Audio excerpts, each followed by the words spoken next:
Hello दोस्तों, मेरा नाम है अरविंद यादव। हेलो दोस्तों, मेरा नाम है अरविंद यादव। कल हमने क्वेश्चन नंबर कहाँ तक कर लिया था? हमने क्वेश्चन नंबर कर लिया था खंडवा कर लिया था। खंडवा के सारे क्वेश्चन कर लिए थे। आज करेंगे 22वां क्वेश्चन। 22वां क्वेश्चन कह रहा है 22 में कह रहा है कि 5 खंडों को हल कीजिए। किन्हीं 5 खंडों को हल कीजिए। पहला क्वेश्चन क्या कहता है? पहला क्वेश्चन कह रहा है बिंदु 4 माइनस के 4,6 बिंदु वो ए माइनस के 6,10 और बिंदु बी माइनस के 3,8 को मिलाने वाले रेखाखंड को किस अनुपात में विभाजित करेंगे? एक रेखाखंड है, सपोज करो ए बी क्या है? एक रेखाखंड है। ए बी क्या है? रेखाखंड है। ए बी एक रेखाखंड है, ये दे रखा है। उन्होंने कहा है कि बिंदु ए और बिंदु बी की निर्देशांक दे रखे हैं। बिंदु ए के निर्देशांक कितने हैं? 6,10 और बिंदु बी की निर्देशांक हैं 3,-8 और बिंदु जो पी के निर्देशांक दे रखे हैं वो दे रखे हैं 4,6। हमसे अनुपात पूछ रहा है कि अनुपात क्या होगा, किस अनुपात में विभाजित करेंगे। तो सॉल्यूशन करेंगे इस क्वेश्चन का। बहुत ही सरल क्वेश्चन है ये। कह रहा है कि बिंदु माइनस के 4,6 बिंदुओं ए और बिंदु बी को जोड़ने वाले रेखाखंड को किस अनुपात में, यानी कि m1 और m2 का मान पूछ रहा है। हमसे क्या पूछ रहा है? m1 और m2 की वैल्यू पूछ रहा है। तो हम विभाजन सूत्र लगा देंगे। विभाजन सूत्र से, तो विभाजन सूत्र क्या होता है? विभाजन सूत्र से, विभाजन सूत्र क्या होता है? विभाजन सूत्र होता है जैसे बिंदु P के जो निर्देशांक होते हैं वो x, y होते हैं। यहाँ ये वाली वैल्यू दे रखी है उसमें, और होता है m1 x2 plus m2 x1 upon में m1 plus m2 y1 y2 plus m2 y1 upon m1 plus m2। अब ये यहाँ मान रख देंगे, यानी कि x और y की वैल्यू कितनी दे रखी? बिंदु P के निर्देशांक, बिंदु P तो यही होता है, तो बिंदु P के निर्देशांक कौन से दे रखे हैं? माइनस के x,6 माइनस के 4,6। x की वैल्यू कितनी है? ये x है, ये y है, ये x1 y1 x2 y2 x2 y2 दे रखे। x की जगह क्या लगा लेंगे? माइनस के 4,6 बराबर m1 का मान ज्ञात करना है हमें। x2 की वैल्यू कितनी दे रखी है? x2 की वैल्यू दे रखी है 3 प्लस m2 की वैल्यू कितनी दे रखी है? m2 निकालना है। x1 की वैल्यू कितनी है? माइनस के 6 अपॉन में m1 प्लस m2 कॉमा लगा के। m1 की वैल्यू कितनी दे रखी है? नहीं दे रखी। y2 की वैल्यू माइनस के 8 प्लस m2 की वैल्यू नहीं है। m1 की वैल्यू माइनस के 10 अपॉन में m1 प्लस m2। ब्रैकेट कर लेंगे बंद। तो ब्रैकेट कर लेंगे बंद। अब कैलकुलेशन करेंगे, बस सिर्फ कुछ करना थोड़ी है, कैलकुलेशन करनी है। तो क्या हो गया ये? 3m1 और माइनस के plus minus minus 6m2 upon में m1 plus m2 comma minus के 8m1 प्लस 10m2 और प्लस में m1 प्लस m2 गुणा कर दी बस। 8m1 का 8m1 प्लस प्लस आ जाएगा 10m2, कोई दिक्कत। अब क्या कर लेंगे? कंपेयर कर लेंगे। क्या कर लेंगे? कंपेयर कर लेंगे। इसका कंपेयर, इस वाले का कंपेयर इससे करेंगे, सेकंड वाले टर्म की कंपेयर इससे करेंगे, पहले वाले टर्म कंपेयर इससे करेंगे कंपेयर, और दूसरे वाले को इससे कंपेयर करेंगे। तो कंपेयर कर लेंगे। अब कंपेयर कैसे करेंगे कि 6 लिखेंगे कि माइनस के 4 बराबर जो होगा 3m1 माइनस 6m2 अपॉन में m1 प्लस m2। इसी प्रकार से इधर को मैं दो पक्षों में बांट दे रहा हूं इसको। इसी प्रकार से 6 बराबर ये सेकंड वाला टर्म, तो इसका सेकंड वाला टर्म माइनस के m1 प्लस 10m2 बटे में m1 प्लस m2। कोई दिक्कत किसी को? कोई दिक्कत नहीं है। जिसके बेटे में कुछ नहीं उसके बेटे में 1, जिसके बेटे में कुछ नहीं उसके बेटे में 1। अब कंपेयर कर लो। देखो जब इसकी क्रॉस मल्टीप्लाई करेंगे, क्रॉस मल्टीप्लाई हो जाएगी माइनस के 4m1 और प्लस माइनस माइनस और माइनस की 4m2 इक्वल टू ये आ जाएगा 3m1 माइनस के 6m2। m1 को इधर उठा लाएंगे, जैसे m1 इधर रखा है 4m1 और ये प्लस का है तो इधर बराबर की तरह क्या हो जाएगा, माइनस का m1 हो जाएगा। ये माइनस के 6m2 हैं तो ये उधर जाकर क्या हो जाएंगे, माइनस के 4 वाले प्लस के 4m2 हो जाएंगे। तो सॉल्व कर लो, ये 4 3 7m1 माइनस का माइनस क्या हो गया, माइनस का माइनस माइनस माइनस जुड़ जाएंगे और ये कितने बचेंगे, माइनस के 6 है, ये 4 है तो माइनस के 2 बचेंगे, 2m2 बचेंगे, 2m2 माइनस से माइनस कैंसिल, m1 को इधर ब्रेक कर लो, m2 के इसके बटे में ले आओ तो कितना आ गया 2:7। तो हम लिख सकते हैं कि m1 अनुपात m2 की जो वैल्यू है वो 2:7 है। ये भी 2:7 आएगी, ये भी 2:7 आएगी, करके देख लो, क्रॉस मल्टीप्लाई करके देखो, देखो 6m1 प्लस 6m2 बराबर माइनस का 8m1 प्लस 10m2। क्या करा दिया मैंने, क्रॉस मल्टीप्लाई करा दी, क्रॉस मल्टीप्लाई करा ली। देखो m1 ही है, m1 ही है तो 6m1 इधर उठा के लाएंगे, ये क्या हो जाएगा, प्लस का हो जाएगा, प्लस का हो जाएगा 8m1 बराबर, ये 10 तो पहले से ही था m2, इधर ये 6 जो है उधर लेके जाएंगे तो क्या हो जाएगा, माइनस का m2 हो जाएगा। 8 6 14m1 बराबर हो गया, ये 10 में से 6 गए 4m2। तो m1 को ब्रेक कर लो, m2 को इसके बटे में ले आओ तो ये हो जाएगा 4/14। जब काटेंगे तो 2/7 आ जाएगा आंसर। तो अनुपात क्या हो जाएगा, उसका अनुपात जो हो जाएगा, जो m1 अनुपात m2 हो जाएगा वो 2:7 हो जाएगा, 2:7 हो जाएगा। इस प्रकार से इस क्वेश्चन को करेंगे। क्वेश्चन अच्छा लगा हो तो वीडियो को लाइक, कमेंट एंड शेयर करना ना भूलें। Thank you.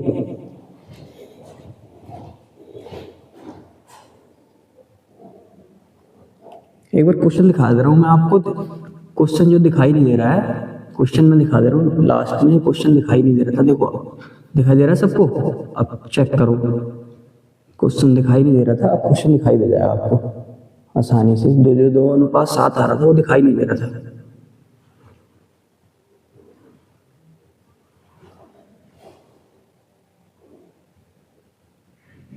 क्या कहता है क्वेश्चन नंबर 22 का खाक बोल कह रहा है कि एक बिंदु ए से जो एक वृत्त के केंद्र, एक वृत्त बोल दिया ना, तो हम क्या बना लेंगे, सबसे पहले वृत्त बना लेंगे, वृत्त बना लिया हमने, कर लिया वृत्त ए बना लिया, जिसके केंद्र कहाँ होगा, ओ, केंद्र यहाँ होगा, बीच में होता है केंद्र ओ से, केंद्र से 7 सेंटीमीटर दूरी पर एक बिंदु ए है, एक बिंदु ए है 7 सेंटीमीटर दूरी पर एक बिंदु क्या है, कह रहा है एक बिंदु ए से जो एक वृत्त के केंद्र से 7 सेंटीमीटर दूरी पर है, और कह रहा है वृत्त पर स्पर्श रेखा की लंबाई, ये त्रिज्या होती नहीं होती, त्रिज्या, ये त्रिज्या है, और ये जो स्पर्श रेखा की लंबाई जो रखी है, ये जो रखी है उसने, ये रखी है 6 सेंटीमीटर दूरी पर, ये कितनी रखी है 6 सेंटीमीटर, ये रखिए 6 सेंटीमीटर, ये 6 सेंटीमीटर दे रखिए। तो कह रहा है वृत्त की त्रिज्या ज्ञात कीजिए, वृत्त की त्रिज्या ज्ञात करा रहा है, तो हम क्या कर लेंगे, इसे मान लेंगे ये बिंदु ए था, ये ओरिजिन ओ है, ये मान लेंगे हम बी, ये क्या मान लेंगे, बिंदु बी, ये बिंदु बी मान लेंगे। हमसे ये दे रखा है 7.5 सेंटीमीटर दे रखी है और 6 दे रखी है, तो सबसे वृत्त की सबसे बड़ी भुजा कौन सी होती है, वो कर्ण, तो ये कर्ण है, ये लंब है, ये आधार है, ये क्या है, आधार है। तो हम क्या लगा देंगे कि त्रिभुज बन रहा है ना, त्रिभुज बन रहा है, त्रिभुज कौन सा बन रहा है, कि त्रिभुज बन रहा है, कि त्रिभुज लिखेंगे दिया है, यहां से लिखेंगे दिया है, सॉल्यूशन डाल के, सॉल्यूशन दिया है, क्या दिया है कि ओ से लेकर ए की दूरी जो दे रखी है 7.5 सेंटीमीटर दे रखी है, और ए बी कितनी दे रखी है, 6 सेंटीमीटर दे रखी है, ए बी 6 सेंटीमीटर दे रखी है। अब क्या लगा लेंगे कि त्रिभुज ए ओ बी में पाइथागोरस प्रमेय से, पाइथागोरस प्रमेय का यूज कर लेंगे। पाइथागोरस प्रमेय क्या कहती है, पाइथागोरस प्रमेय कहती है कि कर्ण का स्क्वायर बराबर आधार का स्क्वायर प्लस लंब का स्क्वायर। कर्ण का स्क्वायर बराबर आधार का स्क्वायर प्लस लंब का स्क्वायर। कर्ण की वैल्यू में दे रखी है 7.5 का स्क्वायर, 7.5 का स्क्वायर, और आधार की वैल्यू दे रखी है वो दे रखी है 6 सेंटीमीटर, और लंब निकालना है। लंब क्या करना है? निकालना है। तो सपोज कर लो इसको मैं ऐसे लिख लूँ 7.7 का स्क्वायर, और ये 6 को माइनस में ले आओ, 6 का स्क्वायर हो जाएगा, बराबर में हो जाएगा ये लंब का स्क्वायर, लंब का स्क्वायर। तो मैं ऐसे लिख लूँ कि लंब का स्क्वायर बराबर जो हो जाएगा वो 7.5, पॉइंट डालूं 10 बढ़ा लूं और स्क्वायर ऐसे लगा देता हूँ, और ये आ जाएगा 6 36। 75 का स्क्वायर खोल के देखो तो 75 का स्क्वायर कैसे हो जाएगा? तो 75 और 75 की गुणा करके देखो तो 5 पंजे 25, हासिल लगे 2, 5 सत्ते 35, 5 सत्ते 35 और 2 37, और 7 पंजे 35 के 5, हासिल लगे 3, और 7 सत्ते 49, 49 और 3, 49 3 होते हैं, 49 3 होते हैं 52, 5 2 12 के 2, हासिल लगा 1, 5 और 1 6, 56 25 आ जाएगा। क्या आ जाएगा? 56 25। अगर आपको ये गुणा करने से आता हो तो ऐसे कर लेंगे, इसमें ट्रिक होती है इसकी। जैसे किसी का भी स्क्वायर खोलते हैं तो स्क्वायर कैसे खोलते हैं? स्क्वायर खोलेंगे ट्रिक से। कैसे? 5 का स्क्वायर तो 5 पंजे 25, 7 का 7 सत्ते 49, 7 सत्ते 49, 5 पंजे 25, 7 सत्ते 49। फिर इन दोनों की मल्टीप्लाई कराते हैं, 7 पंजे 35 और 35 दूनी 70, 35 दूनी 70। अब इन्हें जोड़ के लिखेंगे, जैसे 5 ही उतार लेंगे, 2 ऐसे लिख लेंगे, 7 और 9 कितने हो गए? 16, 16 के हो गए 6, हासिल लगा 1, 4 और 1 5। देखो सिंपल से आ गया 56 25, 56 25। ऐसे ट्रिक से भी निकाल सकते हैं, और आपसे अगर ट्रिक नहीं आती है तो ऐसे मल्टीप्लाई कर लें तो ये निकल आएगा आपको 75। तो 75 का स्क्वायर कितना हो गया? 56 25, और 10 का स्क्वायर कितना हो गया? 10 धाम 100, और 36 ऐसे रहने दें। जिसके बेटे में कुछ नहीं उसके बेटे में बन, जिसके बेटे में कुछ नहीं उसके बेटे में बन। तो देखो लंब का स्क्वायर बराबर, अब 100 आ जाएगा एलसीएम, 100 आ गया एलसीएम। 100 से 100 में डिवाइड करो, 100 से 100 में डिवाइड जब भाग दोगे तो 100 का ना 100, इकन इंटू ऊपर वाली संख्या, 1 इंटू ऊपर वाली संख्या माइनस 1 से करोगे 100 में तो 100 बार जाएगा, तो 100 इंटू ऊपर वाली संख्या 36 आ गई। तो 56 तो ये ऐसे रहेगा। मैं ये रफ कर लेता हूँ, एक बार ऊपर करा दूंगा, नहीं तो नीचे दिखाई नहीं देता है। कभी कभी ऐसा होता है कि नीचे परेशानी पड़ती है देखने में, तो आप ही कर लेता हूँ मैं। यहाँ क्या कर लूँगा? यहाँ से लिख दूंगा, है ना। तो देखो लंब का स्क्वायर बराबर आ गया 56 25 माइनस 36 की जब 100 से गुणा करेंगे 3600 बटे में 100, बटे में 100। अब 100 आ गया। देखो अब ये क्या करेंगे? हम क्या कर लेंगे? 56, ये है लंब का स्क्वायर। 56 25 में से माइनस करो, देखो 56 है, ये कितने हैं? 56 25 में से कितना माइनस करना है? 3600 माइनस करना है, 3600 माइनस करना है। तो 5 2 ऐसे आ जाएगा, ये 0 आ जाएगा, ये 20 25 बचेगा। कितना बचेगा? 20 25 बटे में 100, बटे में 100। लंब का स्क्वायर जो हो जाएगा, स्क्वायर हटाएंगे तो चढ़ जाएगा रूट, तो ये आ जाएगा 20 25 बटे में 100, 20 25 बटे में 100। तो लंब बराबर आ जाएगा 20 25 तो आ जाएगा, ये स्क्वायर ऊपर रूट में आ जाएगा, और इसका 10 धाम 100, इसको तो खुल जाएगा आराम से। अब 20 25 का वो निकाल लें, रूट निकाल लें 20 25 का रूट। तो रूट कैसे निकालते हैं ये सीखें आप। रूट निकालना बहुत सरल ही है, भागवी से रूट निकालेंगे। कितने से? भागवी से। ये है 20 25, जोड़ा बना लेते हैं। क्या बना लेते हैं? जोड़ा बना लेते हैं। ऐसे करके जोड़ा बनाएंगे, तो जोड़ा बना लेते हैं। तो करो, देखो 4 चौक 16, 5 पंजे 25, तो 4 चौक जितने लिखते हैं उतने ही लिखते हैं। 5 पंजे 25 तो लिखते 5 पंजे 25, ज्यादा हो रहा है। देखो 4 चौक 16, तो 4 चौक 16 ऐसे डाल लेंगे। ये वाले 4 यहाँ उतार लेते हैं, तो इनको कर लेते हैं प्लस, ये आ गया 8। ये कर लो माइनस, अब यहाँ से होगा माइनस, तो ये बचेंगे 4, तो ये बचेगा 25, ये बचेगा 4 और ये बचेगा 25। अब देखो करके देखो। अब आप क्या कैसे करेंगे? एक सेकंड रुक जाओ, ये मैं थोड़ा इधर को लिख लेता हूँ। एक संख्या लिखनी है, ये 8 सपोज करो, ये आ गया। अब कितने से करना है हमें? सपोज करो, देखो 5 बार जाएगा लगभग, ये 5 बार जाएगा, 5 बार चला जाएगा। देखो 5 बार करके देखेंगे, 5 बार, तो 5 इंटू 5 और 5 लिखिए। तो देखो 5 पंजे 25 के 5, हासिल लगे 2, हासिल लगे कितने? 2, और 5 अट्ठे 40 और 2 42, पूरा घट गया। देखो 5 बार, तो कितना आ गया? 45 का। ये कितने का है? 45 का बटे में 10, और ये आ गया लंब। तो लंब की जो वैल्यू आ गई वो कितनी आ गई, जीरो काटेंगे पॉइंट लगाएंगे 4.5 सेंटीमीटर, हमें ये मिल गया। ये कितना है हमारा 4.5 सेंटीमीटर। तो इसमें क्या पूछ रहा था, हमसे पूछ रहा है वृत्त की त्रिज्या होगी, तो वृत्त की त्रिज्या क्या होगी, यहाँ लिख लेंगे कि वृत्त की त्रिज्या जो है वो कितनी है, वो है 4.5 सेंटीमीटर। सबको समझ में आ गया? अगर समझ में नहीं आया हो तो कमेंट सेक्शन में लिखें कहाँ समझ में नहीं आया, मैं आपको समझा दूंगा।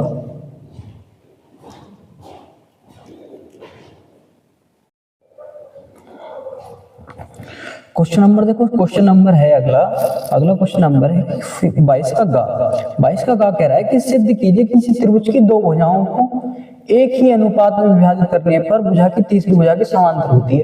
तो एक हम त्रिभुज बना लेंगे। ये बोल रहा है कि देखो कह रहा है सिद्ध कीजिए किसी त्रिभुज की दो भुजाएं, किसी त्रिभुज है, एक त्रिभुज है, तो एक त्रिभुज बना लिया हमने। सपोज करो ए बी सी, एक त्रिभुज बना लिया। आगे पढ़ो, देखो क्या कह रहा है, इसकी किसी दो भुजाएं के एक ही अनुपात में विभाजित करने वाली रेखा त्रिभुज की तीसरी भुजा के समांतर होती है। यानी कि दो भुजाएं एक समांतर ही कर रही है, आपस में दो भागों में बांट रही है। बी सी क्या कर रही है, दो भागों में बांट रही है, समांतर करती है। कह रहा है देखो एक ही भुजा, यहाँ से पकड़ो सवाल को, कह रहा है एक ही अनुपात में विभाजित करने वाली रेखा, एक अनुपात में विभाजित कर रही है रेखा, एक रेखा ही तो है, करने वाली रेखा त्रिभुज की तीसरी भुजा के समांतर होती है। ये सिद्ध करना है। तीसरी भुजा की एक ऐसे सपोज कर लेंगे, ये डॉट डॉट एक रेखा है, ये क्या तीसरी भुजा के समांतर होती है, तो हमने लिख लिया। हम कुछ नहीं करना है, बस ये लिखना है कि त्रिभुज माना, त्रिभुज देखो त्रिभुज ए बी सी की, ए बी सी त्रिभुज की भुजाएं ए बी, ए और बी और ए और सी, ए व सी एक ही ऋजु रेखा डी पर हैं। डी पर क्रमशः बिंदु डी और ई पर इस प्रकार काटती है, देखो काट रही नहीं काटी, ए बी और ए सी बिंदु डी पर इस प्रकार काटती हैं कि ए डी अपॉन में, इसके अपॉन में कहलाते हैं ए डी अपॉन में बी डी, इसके वर्ड में लिख लेंगे, बराबर होगा ए ई अपॉन में ई सी के या सी ई के। बाद भाई ये समीकरण मान लेंगे एक, समीकरण एक मान लेंगे।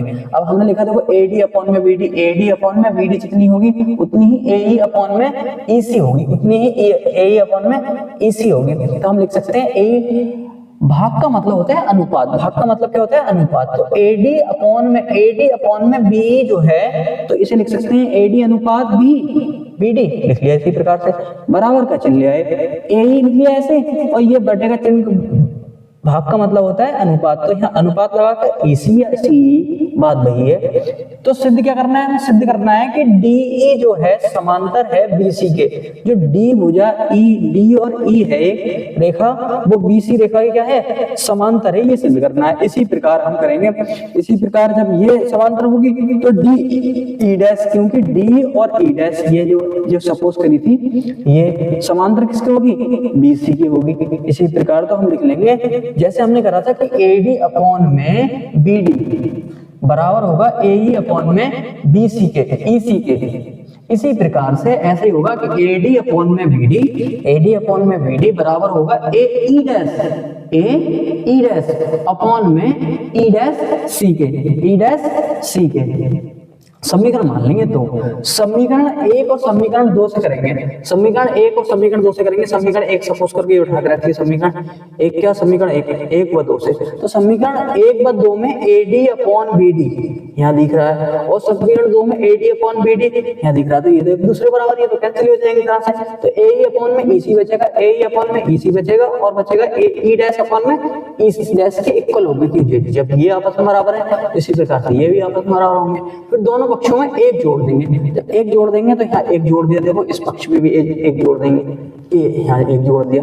अब क्या करेंगे, एलसीएम ले लिया, सी एलसीएम ले लिया। देखो सी से सी में भाग करो, एक बार जाएगी तो एक इंटू ऊपर वाली संख्या ए, तो ए का ना ए ऐसे आ जाएगा प्लस का चिन्ह। यहाँ जिसके वजह कुछ नहीं होगा उसके टाइम वन, जिसके वजह कुछ नहीं जिसके टाइम कुछ नहीं उसके टाइम में वन होगा। वन से जब भाग देंगे इसमें तो ईसी बराबर जाएगा, तो ईसी इंटू ऊपर वाली संख्या तो ईसी हो जाएगी, नहीं हो जाएगी। ऐसे इसी प्रकार से यहाँ लिया है हमने। हम लिख सकते हैं देखो ए ई और सी, ए से लेकर ई, ए से लेकर ई, और सी से लेकर ई, कितनी है टोटल ए सी। यहाँ लिख सकते हैं, इसकी जगह लिख सकते हैं ए सी अपॉन में सी लिखेंगे, तो ए सी अपॉन में सी लिख लिया, कोई दिक्कत। इसी प्रकार से ए ई डैश ए ई डैश अपॉन में ई सी डैश। ई सी डैश किसके इक्वल होगा, जब यहाँ से यहाँ तक तो यहाँ से यहाँ तक टोटल कितनी ए सी, तो ए सी यहाँ लिख लिया, ई डैश ऐसे ही रहने दिया। और ये देखो एक जैसे हैं आपस में, ये जब बराबर होंगे तो ये भी बराबर होंगे, ये आपस में ये कैंसिल कर लो, एसी से एसी कैंसिल हो जाएगा तो ये आपस में क्या आ जाएंगे, बराबर आ जाएंगे। तो हमने लिख दिया है कि परंतु डी ई भुजा, डी ई डैश भुजा जो है वो भुजा बी सी के क्या है, समांतर है। समांतर है नहीं, समांतर कैसा होता है, समांतर ऐसे होता है, कोई सपोज करो ऐसे ये एक रेखा है तो एक रेखा और काट लूंगा तो क्या आ जाएगी, एक इसके समांतर हो जाएगी। जैसे एक ये रेखा है तो इसकी रेखा एक और काट लूं तो ये क्या हो जाएगी, समांतर। तो ये ऐसे दिखाई दे रही है, देखो चित्र में ऐसे दिखाई दे रही है, ये और ये क्या है आपस में समांतर है। जब समांतर है तो ये तभी संभव हो सकता है, मैंने इसमें लिखा है ये तभी संभव हो सकता है जबकि ई डैश और ई संपाती हो। जब ई डैश और ई एक दूसरे के संपाती होंगे तब ही डी ई भुजा बी सी के क्या होगी, समांतर होगी। डी ई भुजा किसके समांतर होगी, बी सी के। जब ई और ई डैश क्या होंगे, एक दूसरे के संपाती होंगे। संपाती होंगे तो वो एक ही बिंदु पर होंगे, संपाती होंगे तो क्या कहेंगे, वो एक ही बिंदु पर होंगे। तो अर्थात ई लिख लेंगे, अर्थात ई और ई डैश क्या है, एक ही बिंदु पर है। तब लिख लेंगे कि डीई समांतर होगा, डीई समांतर होगा बीसी के। प्रूव, ये हमने प्रूव कर दिया। अगर कोई समझ में नहीं आया हो तो कमेंट सेक्शन में भेज दे, मैं दोबारा समझा दूंगा। Thank you.